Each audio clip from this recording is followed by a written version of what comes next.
Ассаламалейкум қазақ елі. Аты жөнім Сапар Бекжан. Осы компания Сапапластта жұмыс жасаймын. Қазір таңда қазақша контент YouTube канал ашайын деп жатырмыз. Ол YouTube каналда жалпы терезе қалай таңдауға болады, қандай терезе жақсы, соның қыр-сырларын жалпы көрсететін боламыз, түсіндіретін боламыз. Бізбен бірге болыңыздар. Қазір мына Ахмет ағамыздың үйінің терезесін орнатып бітіп жатырмыз қазір таңда. Соны көрсетейін жалпы ішке кіріп.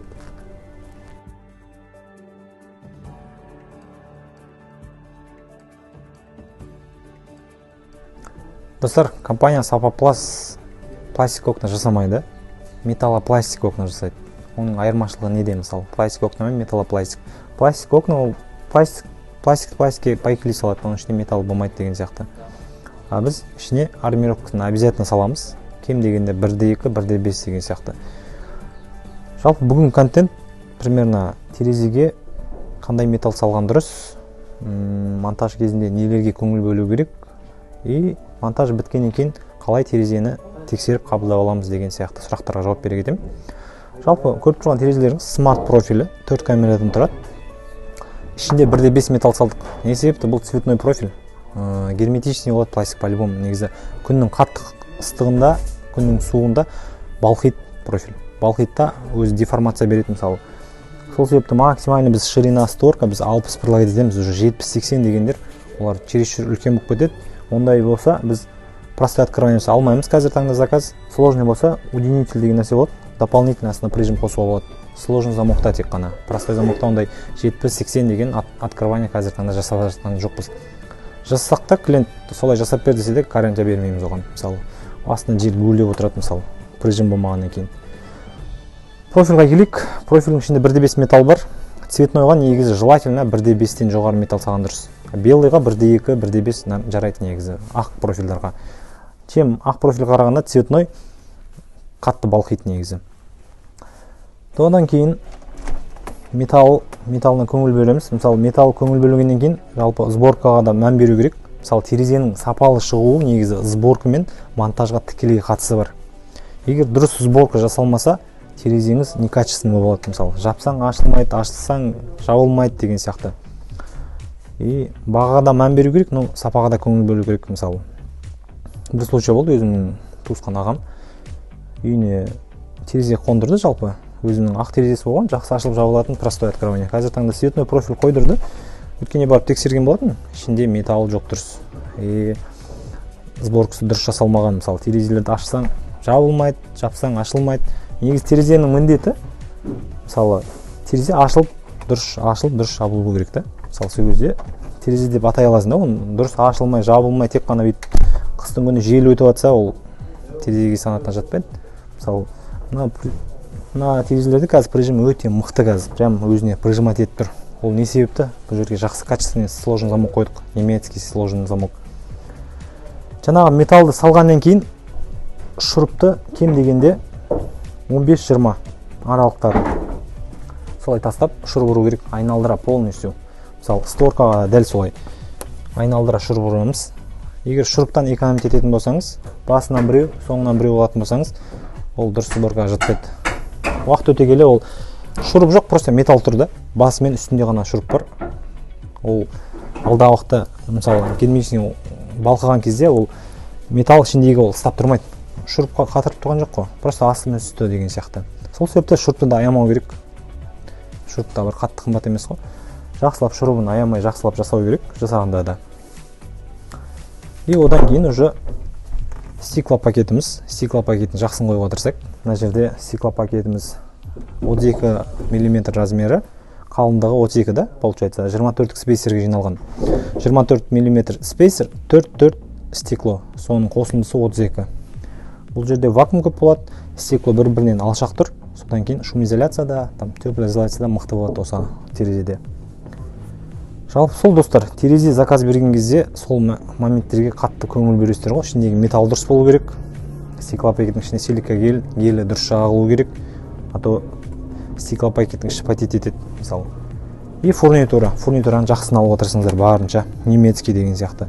Бұларды бір жасадың, ұмытасың ғой регулировка деген нәрсені.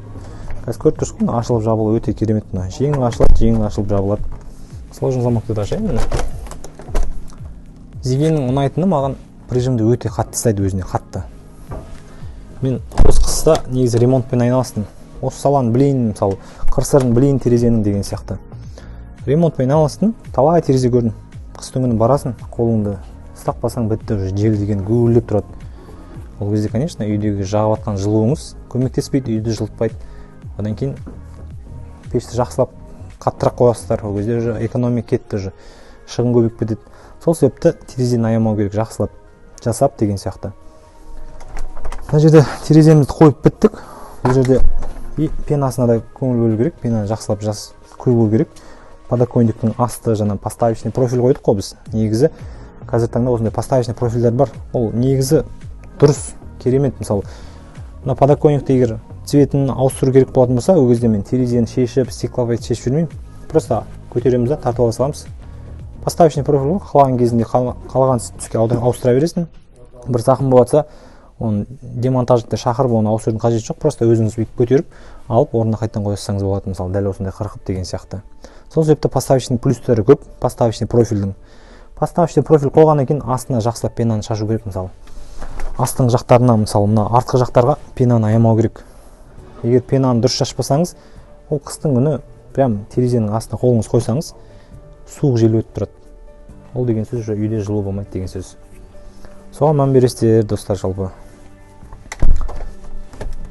Бұл жерде көп тұрған терезелеріміздің бүкілін біз пенасын жақсылап отырдық. Астына тоже пена шаштық. Мраморный подоконник, Элезго деп аталады мына подоконник. Өте қалың. Чем ана подоконник, хомлайнский подоконниктер бар ғой, обычный стандартный, олардан қарағанда қалың бұл. И түсі де ашып тұр да, антрацитпен үйлесіп тұр кәдімгідей. Сол достар, жалпы осы нюанстарға қарасаңыздар, терезеңіз кереметтей шығады, жалпы. Металлын дұрыс салып, сборкасын жақсы жасап берсе. Бұны мен түсіндіргенім себебім, бұны тек бізден ғана заказ беріңіздер деген емес. Мысалы, бізден заказ бермесеңіздер, басқа жақтан заказ берсеңіздер де сол пункттарға тоқталу керек, мысалы. Металлын қалай саласың, сендер шурупты қалай ұрасыңдар деген сияқты. Әр жерден ба, или әр 20-15 сондай тастап ұрасыңдар ма деген сияқты.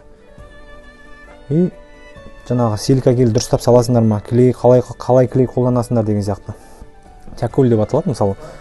Стеклопакет жиған кезде спейсердің ішіне силикагель салынады, силикагель салынғаннан кейін екі стеклоны жапсырып, одан кейін тякульмен полный айналдыра клейін жағып шығады.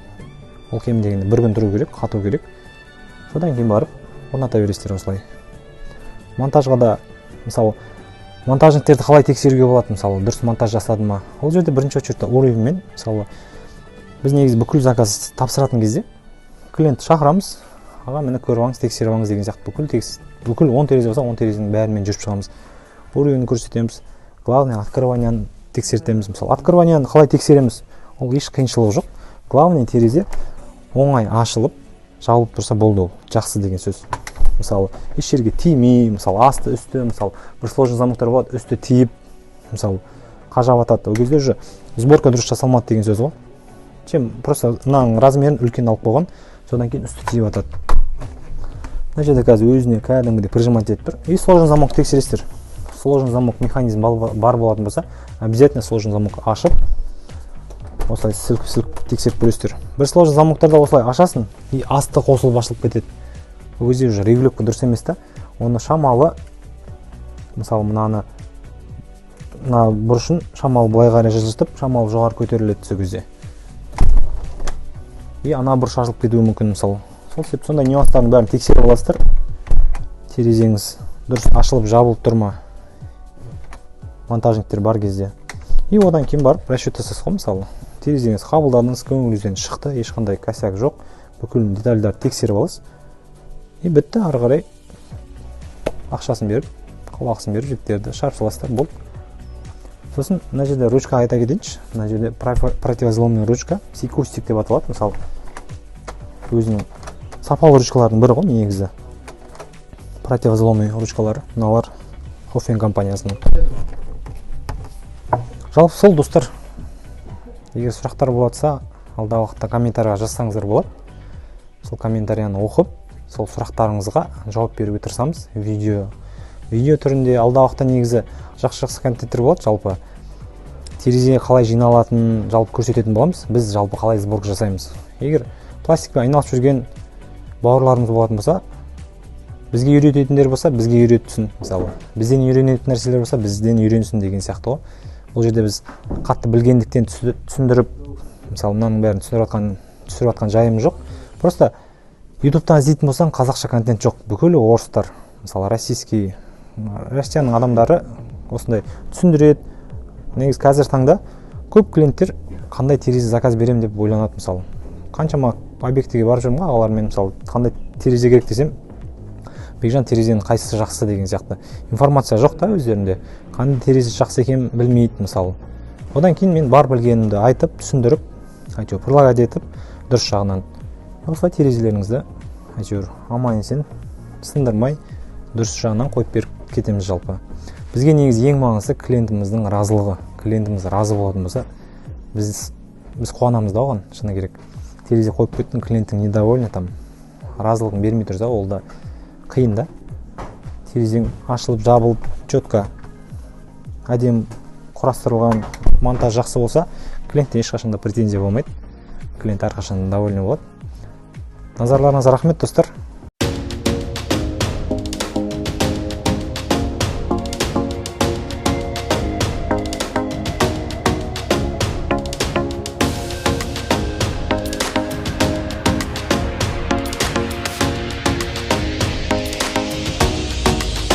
Достар, тағы бір мән беретін жағдай, мысалы, терезе заказ берген кезде, мысалы, айттық қой жаңа романың створканың ішіне 1/5 металл салыну керек. 1/5 металл салынып, 1/2 металл, қалың металл салынғаннан кейін шурупты жақсы ұру керек. Мысалы, біз енді ремонтпен айналыстым мен жалпы. Ондай жерлерде көрдім, бір-екі терезелер болады, мысалы, жақсы галвин ішінде 1/5 металл, но бірақтан шурупты аз ұрған, тек екі жерден басынан төмен жағынан бір-ақ рет ұрады, бітті ол. Сол себепті шуруптың өзіне экономить етсе, терезеңіз дұрыс шықпайды негізі. Мысалы, біздің шуруптың ұрғанын көрсеңізші, мысалы, кем дегенде 15, 20, 10 сондай аралық тастап, полный шуруп ұрып шығамыз айналдыра. Ол неге маңызды? Мысалы, металлды жақсы ұстап тұрады ішінде, деформация берілмейді жалпы. Көп терезелер қыстың күні артынан жел өтіп жатады, мысалы, прижим болмайды. Вот соның шуруп жақсы ұрылмаса, растахошка деген нәрсе бар. Стекло пакет қойған кезде жалпы мындай клипстер болады өзінің специальный, регулировочный, осындай простой растахошка жасайды, осымен жасалады жалпы. Терезе көтеріледі, и прижимдар осындай тахоздар қойылатын болса, прижимы мықты болады. Соны дұрыс жасамаса да, негіз терезеңіз дұрыс шықпайды, мысалы. Біз основном строго осындайның бәрін қолданамыз, бүкілін саламыз, мысалы, қанша жеріне салу керек, бәрін саламыз. Мысалы, мынау солға қарай болатын болса, екі бұрышқа, ана бұрыш пен ана бұрыш шамал максимально көтерілеміз. Сосын артымен алдына да тоже салып жібереміз, чтобы стеклопакет қимылдамай тік тұру үшін. Қазір таңда міне бүкіл стеклопакетті қойдық. Мына жерде енді бүкіл глухой да бар, там открыванияны қазір последний қалды, қазір қоятын боламыз. Жалпы жұмыс барысында көрсеңіздер болады, қалай қоямыз жалпы біз. Сосын бізде бұл жерде айттым, жаңағы стеклопакетіміз размері двойной стеклопакет, но қалыңдығы 32 мм. 24 спейсерге жиналған ғой жалпы біздің стеклопакетіміз. Жұмыс барысында көрсеңіздер болады, біз қалай стеклопакетті қалай қоямыз, растахошка қалай жасаймыз деген сияқты.